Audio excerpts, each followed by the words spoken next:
வணக்கம் நேர்களே, ஐரோப்பிய செய்திகளின் மதிய நேர செய்திகள். முதலில் தலைப்புச் செய்திகள். ஈரானின் ரகசிய திட்டம் அம்பலம். செங்கடலில் ஏவுகணை தாக்குதல் நடத்த தீவிரம். ஸ்வீடனில் ரஷ்யாவின் சைபர் தாக்குதல் முறியடிப்பு. மின் உற்பத்தி நிலையத்தை பாதுகாக்க அதிரடி நடவடிக்கை. பிரித்தானிய நிறுவனங்கள் மீது நேரடி தாக்குதல். ரஷ்யாவின் மிரட்டலால் பெரும் பரபரப்பு. முடிவுக்கு வருகிறதா பிபிசி? நிதி நெருக்கடியால் பல சேனல்கள் மூடப்படும் அபாயம். ஹார்முஸ் ஜலசந்தியில் கப்பல் போக்குவரத்தை தடுக்க யாருக்கும் உரிமையில்லை. ஐநா கடல்சார் அமைப்பு அதிரடி. அடுத்த பெருந்தொற்று நிச்சயம். பிரதமர் கெய்ர் ஸ்டாமருக்கு நிபுணர்கள் விடுத்த எச்சரிக்கை. புட்டினின் சாத்தியமற்ற கட்டளைகள். மூலோபாய இருப்பு படைகளை களமிறக்க வேண்டிய கட்டாயத்தில் ரஷ்ய ராணுவம். ரஷ்யாவின் கொடூரமான புதிய போர் வியூகம். பொதுமக்களை வதைக்க திட்டமிட்ட தாக்குதல். இனி விரிவான செய்திகள். போர் நிறுத்த பேச்சுவார்த்தைகளுக்கு மத்தியில் ஈரான் தனது ரகசிய ஏவுகணைகளை நிலத்தடி தளங்களில் இருந்து வெளியே எடுத்து தாக்குதலுக்கு தயாராகி வருவதாக தகவல்கள் வெளியாகியுள்ளன. செங்கடல் பகுதியில் சர்வதேச கப்பல்கள் மீது மிகப்பெரிய அளவிலான தாக்குதல்களை நடத்த ஈரான் ராணுவ தளபதிகள் திட்டமிட்டுள்ளதாக கூறப்படுகிறது. ஈரானின் இந்த துரோக செயல் பிராந்தியத்தில் நிலவும் தற்காலிக அமைதியை சீர்குலைக்கும் வகையில் அமைந்துள்ளதாக ராணுவ ஆய்வாளர்கள் எச்சரிக்கின்றனர். ஹவுதி கிளர்ச்சியாளர்களின் உதவியுடன் கடல்சார் வர்த்தக பாதைகளை முடக்குவதே ஈரானின் இந்த ரகசிய நடவடிக்கையின் முக்கிய நோக்கம் என நம்பப்படுகிறது. அதிநவீன ஏவுகணைகள் மற்றும் ட்ரோன்களை நிலைநிறுத்துவதன் மூலம் இஸ்ரேல் மற்றும் அதன் நட்பு நாடுகளுக்கு பெரும் சவால் விடுக்க ஈரான் முயல்கிறது. ஈரானின் இந்த திடீர் ராணுவ நகர்வுகள் குறித்து அமெரிக்கா மற்றும் மேற்கத்திய நாடுகளின் உளவு அமைப்புகள் தீவிரமாக கண்காணித்து வருகின்றன. ஸ்வீடனில் ரஷ்யாவின் சைபர் தாக்குதல் முறியடிப்பு. மின் உற்பத்தி நிலையத்தை பாதுகாக்க அதிரடி நடவடிக்கை. ஸ்வீடனின் மின் உற்பத்தி நிலையம் ஒன்றின் மீது ரஷ்ய ஆதரவு ஹேக்கர்கள் நடத்திய பாரிய சைபர் தாக்குதல் வெற்றிகரமாக முறியடிக்கப்பட்டுள்ளது.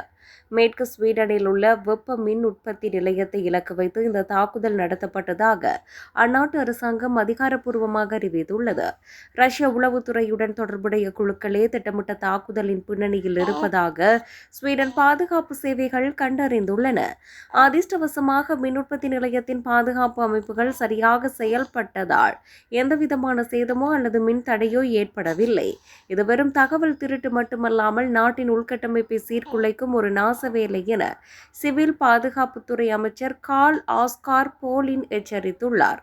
ஐரோப்பா முழுவதும் எரிசக்தி கட்டமைப்புகளை இலக்கு வைத்து ரஷ்யா தனது சைபர் தாக்குதல்களை தீவிரப்படுத்தி வருவதால் ஸ்வீடன் தனது பாதுகாப்பு நடவடிக்கைகளை மேலும் பலப்படுத்தியுள்ளது. பிரித்தானிய நிறுவனங்கள் மீது நேரடி தாக்குதல். ரஷ்யாவின் மிரட்டலால் பெரும் பரபரப்பு. உக்ரைனுக்கு ஆயுதங்களை வழங்கும் பிரித்தானிய நிறுவனங்கள் மீது நேரடி தாக்குதல் நடத்தப்படும் என கிரெம்ளின் விடுத்துள்ள எச்சரிக்கையை தொடர்ந்து பாதுகாப்பு நிபுணர்கள் கவலை தெரிவித்துள்ளனர்.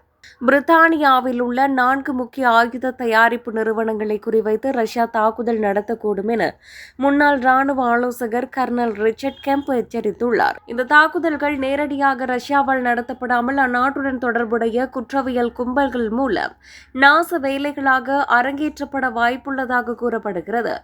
பிரித்தானியாவிற்கு அடியில் செல்லும் இணைய மற்றும் எரிசக்தி கேபிள்களை சேதப்படுத்தும் ரஷ்யாவின் நிழல் யுத்தம் குறித்து ஏற்கனவே உளவு அமைப்புகள் எச்சரித்துள்ளன.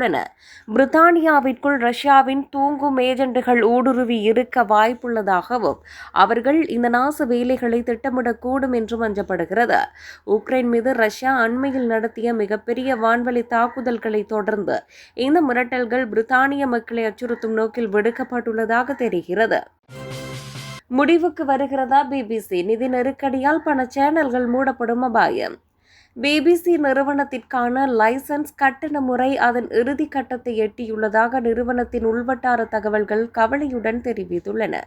போதிய நிதி இல்லாத காரணத்தால் பிபிசியின் சில முக்கிய தொலைக்காட்சி சேனல்கள் மற்றும் வானொலி நிலையங்களை நிரந்தரமாக மூட வேண்டிய சூழல் உருவாகியுள்ளது.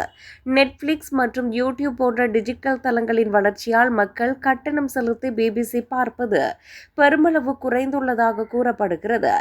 இந்த நிதி நெருக்கடி பிபிசி நிறுவனத்தின் எதிர்காலத்தையே கேள்விக்குறியாக்கியுள்ளதாக ஊழியர்கள் மற்றும் ஊடக வல்லுநர்கள் ஆழ்ந்த வருத்தம் தெரிவித்துள்ளனர். தொழில்நுட்ப மாற்றங்களுக்கு ஏற்ப பிபிசி தன்னை மாற்றிக்கொள்ள தவறினால் இன்னும் சில ஆண்டுகளில் அதன் பல சேவைகள் முடங்கும் அபாயம் உள்ளதாக எச்சரிக்கப்பட்டுள்ளது. பிரித்தானியாவின் பாரம்பரியமான இந்த ஊடக நிறுவனத்தை காப்பாற்ற புதிய வருவாய் வழிகளை கண்டறிய வேண்டிய கட்டாயத்தில் நிர்வாகம் உள்ளது. ஹார்முஸ் ஜலசந்தியில் கப்பல் போக்குவரத்தை தடுக்க யாருக்கும் உரிமையில்லை. ஐநா கடல்சார் அமைப்பு அதிரடி. ஹார்முஸ் ஜலசந்தி வழியாக செல்லும் சர்வதேச கப்பல் போக்குவரத்தை கட்டுப்படுத்தவோ அல்லது தடுக்கவோ எந்தவொரு நாட்டிற்கும் சட்டப்பூர்வ உரிமை இல்லை என ஐநா கடல்சார் அமைப்பின் தலைவர் தெரிவித்துள்ளார்.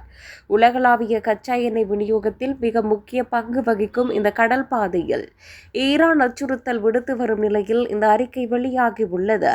சர்வதேச விதிகளின்படி அமைதியான முறையில் கப்பல்கள் பயணிப்பதற்கான இன்னோசென்ட் பேசேஜ் உரிமை அனைத்து நாடுகளுக்கும் உண்டு என அவர் சுட்டிக்காட்டினார்.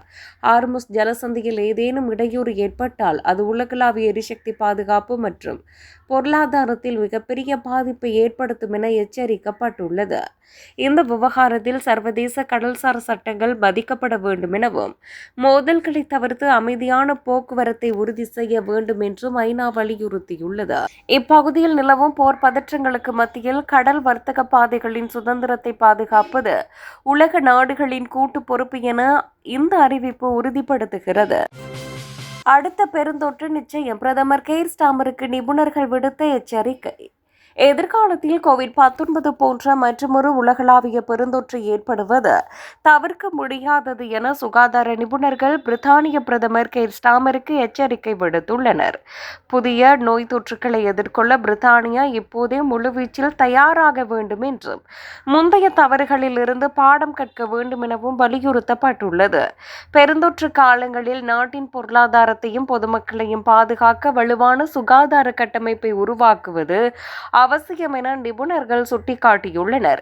அடுத்தடுத்த ஆண்டுகளில் பரவக்கூடிய வைரஸ்களை கண்டறியவும் அவற்றுக்கான தடுப்பூசிகளை விரைவாக தயாரிக்கவும் கூடுதல் நிதி ஒதுக்கப்பட வேண்டும் என கோரப்பட்டுள்ளது. உலகளாவிய சூழல் மாற்றங்கள் மற்றும் விலங்குகளிடமிருந்து மனிதர்களுக்கு பரவும் நோய்கள் அதிகரித்துள்ளதால் இந்த பாதிப்பு எப்போது வேண்டுமானாலும் ஏற்படலாம் என அஞ்சப்படுகிறது.